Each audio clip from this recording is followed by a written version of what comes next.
ایک خطیب بیان کرتے ہیں کہ ایک شخص جس کا نام مشہدی علی تھا، وہ ہمیشہ محرم کے دنوں میں نماز پڑھنے کے فوراً بعد امام حسین علیہ السلام کی مجلس میں آنے والے حاضرین کے لیے چائے بناتا تھا۔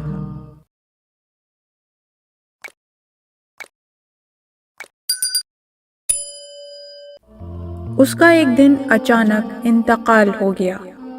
وہ خطیب اس کے مزار پر گئے اور اس کی قبر کو مخاطب کرتے ہوئے کہا کہ تم نے ایک عرصہ ابا عبداللہ الحسین سید الشہداء کی خدمت کی ہے، ذرا بتاؤ کہ تمہیں اس کا مولا نے کیا اجر دیا؟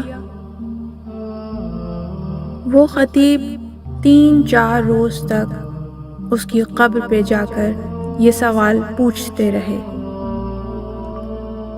اور کہتے ہیں کہ پھر ایک رات میں نے اسے خواب میں دیکھا اور اس سے کہا، مشہدی علی کیسے ہو؟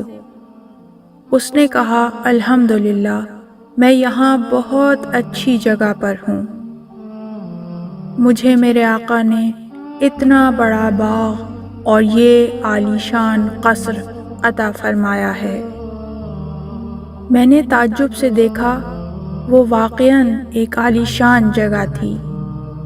وہ خطیب کہتے ہیں، میں نے اس سے کہا، ذرا بتاؤ تمہارے ساتھ کیا ہوا اور تم نے کیا دیکھا؟ مشہدی علی کہنے لگا، میری قبر کی پہلی رات کو میرے آقا و مولا امام حسین علیہ السلام خود تشریف لائے اور میرا استقبال کرتے ہوئے فرمایا، اے میرے عزیز مشہدی علی، خوش آمدید۔ پھر آقا نے فرمایا، اے مشہدی، تم نے اپنی پوری زندگی میں 12,428 بار ہمارے لیے چائے بنائی، فی الحال یہ ناچیز عطیہ اور ہدیہ ہماری طرف سے قبول کرو، باقی قیامت میں تمہیں اس کا اجر دیا جائے گا۔ میں نے دیکھا، یہ کہتے ہوئے مشہدی علی گریہ کرنے لگے۔ میں نے کہا، اس میں رونے کی کیا بات ہے؟ اتنا عالیشان محل اور باغ مولا نے تمہیں عطا کیا ہے، اور مزید قیامت میں کئی گنا نوازیں گے۔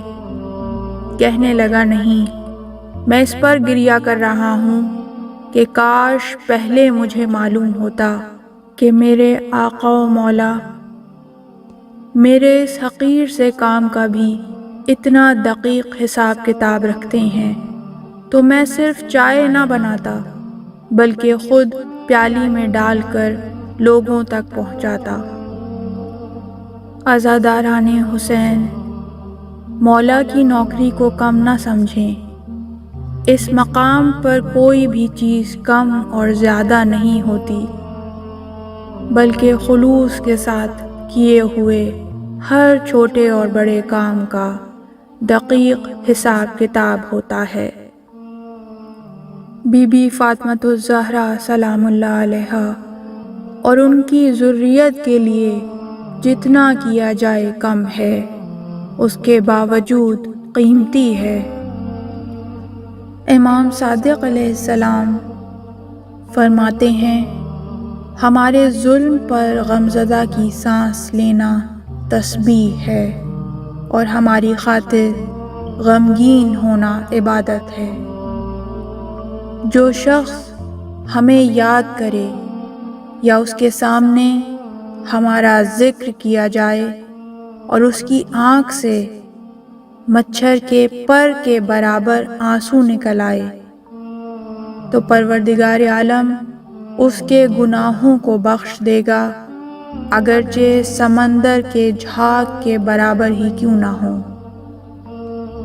اور امام رضا علیہ السلام فرماتے ہیں، جو شخص ہم پر آنے والے مصائب کو یاد کر کے ان پر روئے یا دوسروں کو رلائے تو روز قیامت اس کا درجہ ہمارے برابر ہوگا، اور جو شخص ہماری مصیبت کو بیان کر کے روئے یا رلائے تو وہ اس دن آنکھ سے گریہ نہ کرے گا جس دن سب آنکھیں گریہ کناں ہوں گی۔ اور جو شخص ایسی مجلس میں بیٹھے جس میں ہمارے امر کو زندہ کیا جا رہا ہو تو اس کا دل اس دن مردہ نہیں ہوگا جس دن سب دل مردہ ہوں گے۔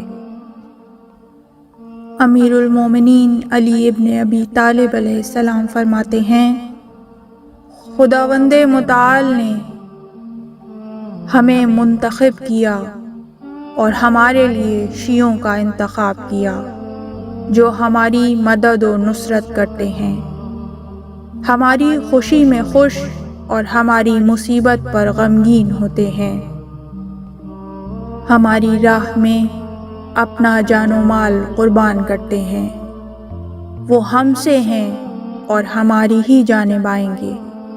اور پھر فرمایا، روز قیامت ہر آنکھ گریہ کناں ہوگی سوائے اس آنکھ کے جسے پروردگار عالم نے آل محمد کی بے حرمتی اور ظلم پر رونے کی وجہ سے منتخب کر لیا ہو۔ امام عالی مقام کی مظلومیت پر گریہ کرنے کے بارے میں جو فضیلت احادیث میں نقل ہوئی ہے اس میں کسی قسم کا شک نہیں، اس لیے کہ امام مظلوم نے جو مصائب برداشت کیے ہیں، اصحاب کو آنکھوں کے سامنے تڑپتا دیکھنا، بچوں کی پیاس، اپنے جوان بیٹے کا لاشا اپنے ہاتھوں سے اٹھا کر لانا،